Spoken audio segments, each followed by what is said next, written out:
aí, meus amigos, será que é o fim do Paysandu, né? Chegamos aí à falência depois de dívidas atrás de dívida.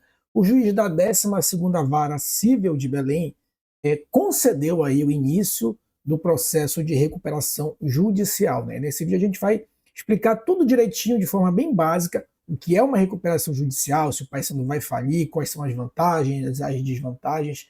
Fica aí até o final que a gente vai bater um papo sobre essa questão da recuperação judicial após a nossa vinhetinha.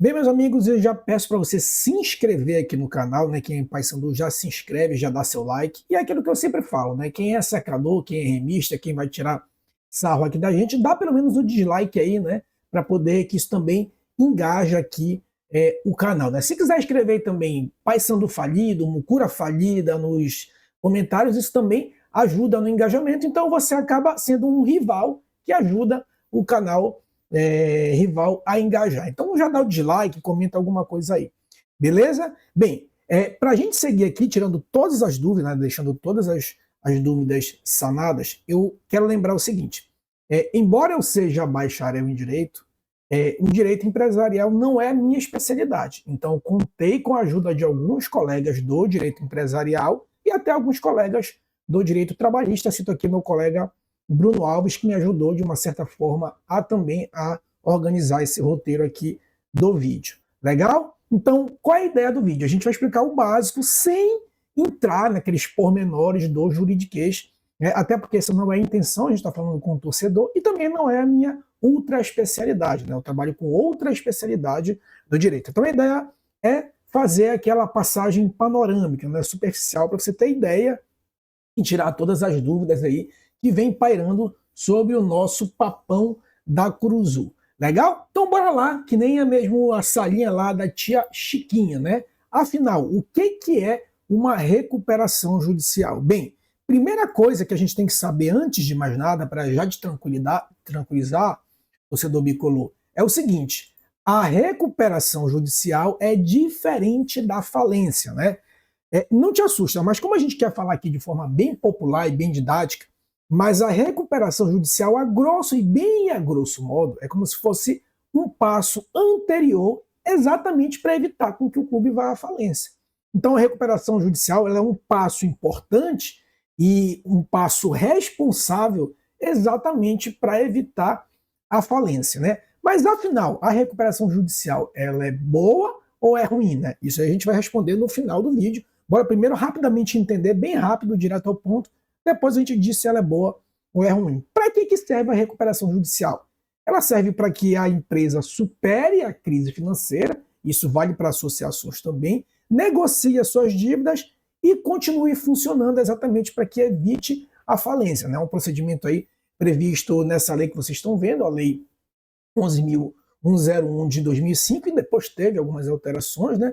Mas a grosso modo, como eu falei para vocês, é assim: pense você como trabalhador, você como torcedor aí, trabalhador, você está endividado, né? Está endividado, você, poxa, mas eu não quero dispensar, eu não quero deixar de pagar a escola do meu filho, eu não quero dispensar eventualmente se você contratou alguma secretária doméstica que te ajuda aí nos afazeres do lar, eu não quero dispensar isso. E outra, eu ganho meu salário, eu tenho recursos, eu por algum motivo, né, eu acabei me endividando, e deixa eu só ajustar aqui o controle aqui, pronto. Então, por algum motivo eu acabei me endividando, mas eu quero pagar minhas dívidas, eu tenho condições de pagar. O problema é que isso virou meio que uma bola de neve e eu pretendo organizar isso. Então a recuperação judicial serve para quê? Para dizer, olha, beleza, a gente vai aqui fazer algumas concessões, e a gente já vai ver quais são essas concessões, e aí é o tempo que você se organiza. Então, por exemplo, uma paralisação de todas as execuções durante 180 dias. Então, durante 180 dias, as execuções, então você evita eventuais penhoras, né? Dívidas trabalhistas vão ser paralisadas, dívidas fiscais também, né? Dívida fiscal é que você deve, a grosso modo, para o governo. Então, essas dívidas elas são paralisadas, e aí o clube vai apresentar um plano de recuperação, né? O juiz defere, que foi o que aconteceu aqui, o juiz da 12ª Vara Civil, então ele deferiu aqui no âmbito desse processo, que está aí para vocês o nome, então ele disse, olha, legal, defiro, né? Eu vi que realmente você tem causas, argumentos plausíveis para iniciar a recuperação. Ele vê que pô, você pode ter uma saúde financeira para se recuperar, você tem, como ele citou na decisão dele aí, é uma instituição, né, cultural para o estado do Pará, então ele vê essa viabilidade e ele autoriza o início do processo. Isso não quer dizer que o Paysandu já está efetivamente em recuperação judicial, ele autorizou o início do processo. Então, com essa autorização, né, aqui para vocês, ó, deferindo, ele algumas consequências já podem ser sentidas. Então, vejam aí no item 3 que ele diz que ele suspende todas as execuções, ou seja, não pode ter penhora, cobrança de dívidas em geral. Então, durante o prazo de 180 dias, o Paysandu vai ter esse alívio aí, né? Nomeou uma espécie de administrador, que seria uma espécie ali de intermediador nesse processo aí, né? E um ônus para o clube é que todo mês ele tem que fazer uma espécie de prestação de contas, né? Enviar alguns demonstrativos mensais, é uma espécie de mini prestação de contas, né? Eu achei interessante aqui na decisão dele, né? Que ele, para nomear esse administrador, que vai fazer um meio de campo ali, ele disse que é fato público e notório que o clube possui uma rivalidade histórica, né? Ele não citou, mas é com o Remo. Então, nesse contexto, ele diz, mostra-se prudente e necessário a nomeação de um administrador que recaia sobre um profissional de empresa sediada fora desta comarca, ou seja, tem que trazer um administrador, né, que é uma empresa nesse caso aqui, fora da cidade de Belém, porque tu já pensou, a gente vai entrar em recuperação judicial, e esse administrador tem o poder de influenciar, né, de uma certa forma, nessa recuperação. Já pensou se o rival for o administrador, ou o inverso, né? Você é torcedor fanático do Paysandu, nessa administração você vai fazer de tudo, né, de acordo com o juiz, para evitar isso, para que o clube seja beneficiado e não os credores, né? O que são os credores? São, né, as pessoas ou as empresas que o Paysandu deve. Então, trocando em miúdo, né, a recuperação judicial nada mais que isso. Olha, eu estou devendo, eu tenho meus credores aqui, eu vou listar tudo o que eu estou devendo e vou dizer, olha, eu vou apresentar um plano de recuperação, mas para isso eu preciso respirar.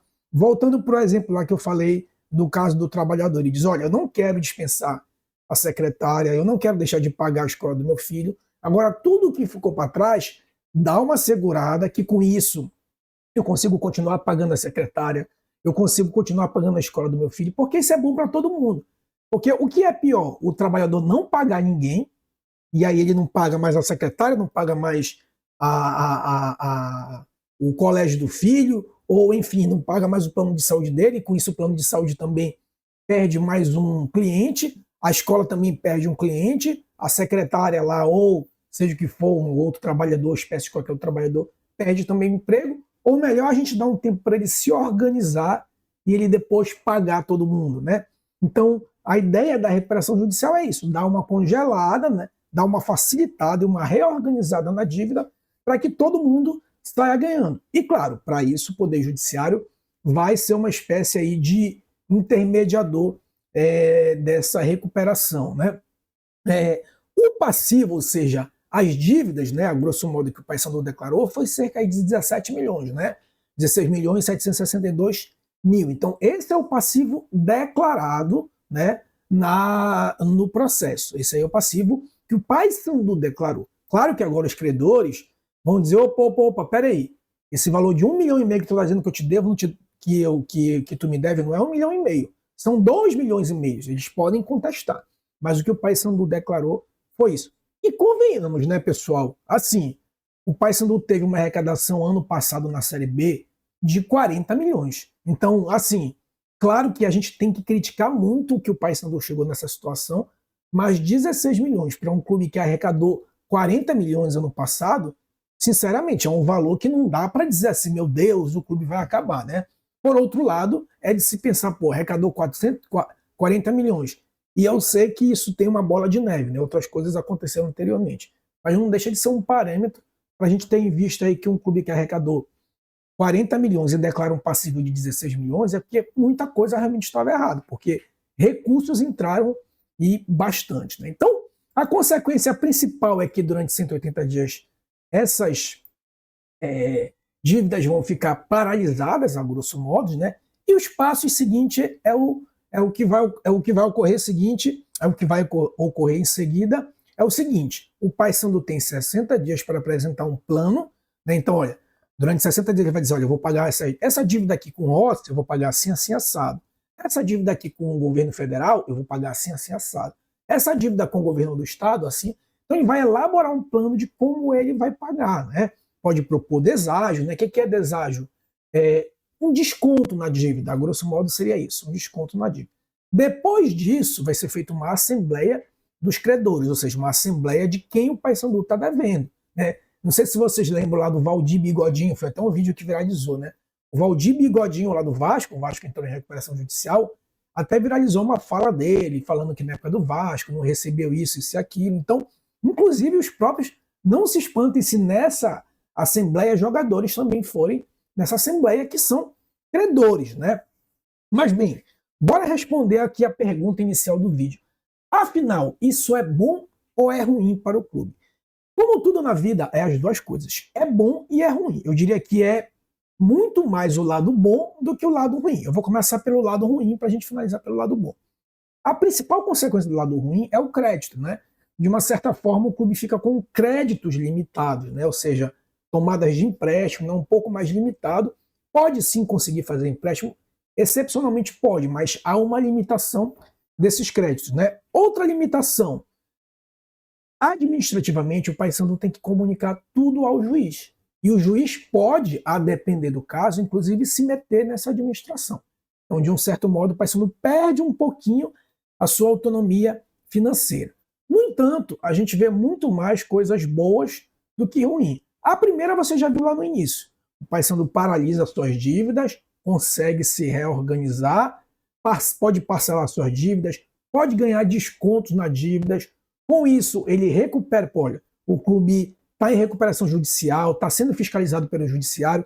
Isso, de uma certa forma, para o mercado, né, é visto com bons olhos, porque é visto como uma responsabilidade administrativa, né? Diferente de você já saber que o clube está devendo muito e nada é feito. Então, de um certo modo, isso mostra uma certa seriedade, né? Porque há uma formalização das dívidas, está tudo ali num bolo de dívidas para que o clube possa pagar, está judicializado. Então, de uma certa forma, isso traz uma certa seriedade, né? Mas o melhor lado é que o clube continua funcionando sem aquele novo pescoço, né?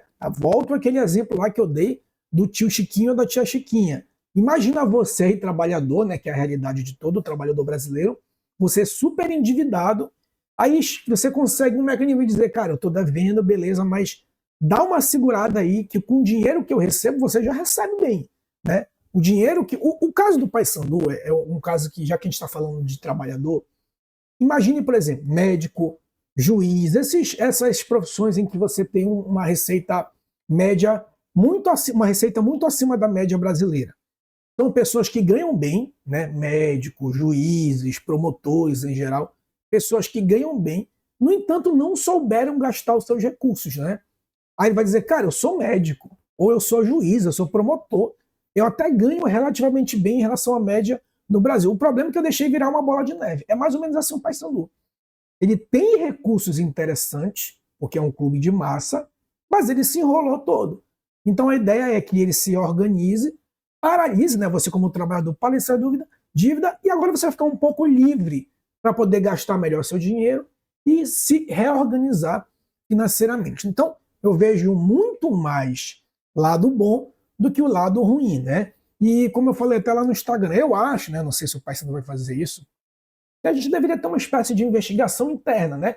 Não para caçar bruxa, né? Não para, foi o Roger, foi o Ético. Cara, abre um procedimento interno e vê quais foram as responsabilidades de dívidas que chegou nesse patamar, né? Nesse patamar de recuperação judicial. Eu acho que seria interessante até para uma transparência do clube, né?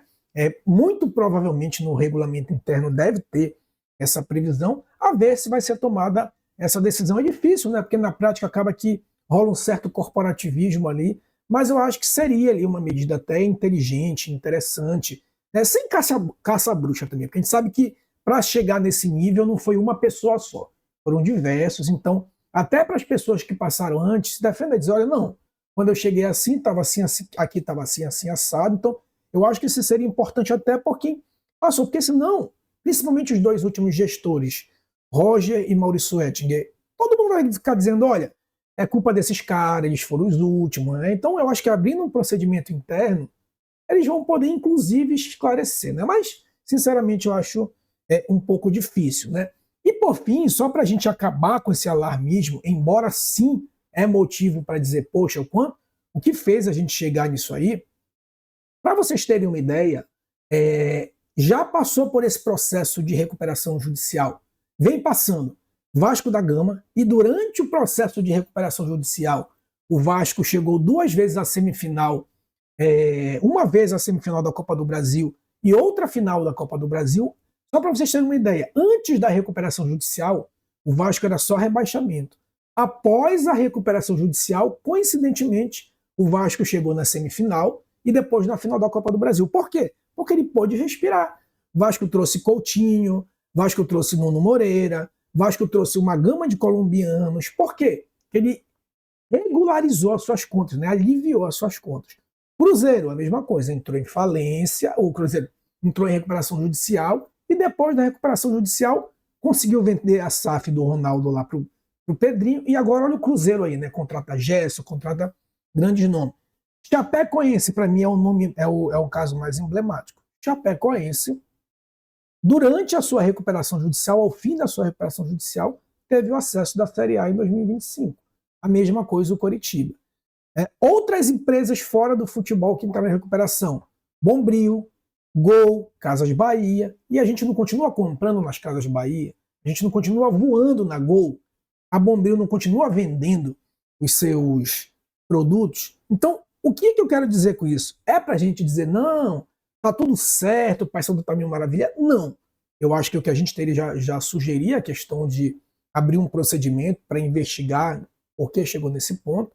Mas, por outro lado, já que aconteceu, a decisão da recuperação judicial eu vejo como uma decisão, sobretudo, responsável, né? Responsável e boa para o Paysandu. Quem sabe, a gente citou o exemplo aí de Vasco, Cruzeiro, Chapecoense e Curitiba, quem sabe a gente tendo como parâmetro, né, como exemplo, esses clubes que passaram a crescer, que passaram a conquistar coisas após a recuperação judicial, quem sabe a gente já não comece com o nosso acesso à Série B, né? Vocês imaginam, se Deus quiser a gente conseguir o acesso à Série B, aí mais uma recuperação de imagem no mercado. Pô, esse clube decretou, teve a recuperação judicial e depois da recuperação judicial já começou a ter o acesso. Olha como há uma seriedade dentro do clube. Tomara que isso aconteça, né? Ao que se tem notícia, os salários dos jogadores agora que vão jogar a Série C estão sendo pagos em dia. Então, tomara que essa seriedade ela seja realmente levada adiante, né? Vocês vão ver que esse processo é bem longo, vai demorar bastante. Se acostumem com a sigla RJ, a gente ainda vai falar muito RJ, recuperação judicial, né? Porque esse processo vai ser demorado, mas vocês vão até daqui a um tempo vocês vão esquecer que o Paysandu está em recuperação judicial. Assim como vocês não lembram que o Vasco está em recuperação judicial, ninguém lembrava que a Chapecoense estava, ninguém lembrava que o Curitiba estava e depois conseguiram seus acessos, né? Então, é só um alarde agora inicial e creio que vocês vão esquecer depois. Legal? Ficou alguma dúvida, alguma coisa? Coloca aqui no comentário, que se não for uma dúvida bem profunda, eu mesmo posso responder. Se não, pergunto para alguns colegas universitários e volto aqui para responder. Legal? Forte abraço, saudações bicolores e até a próxima.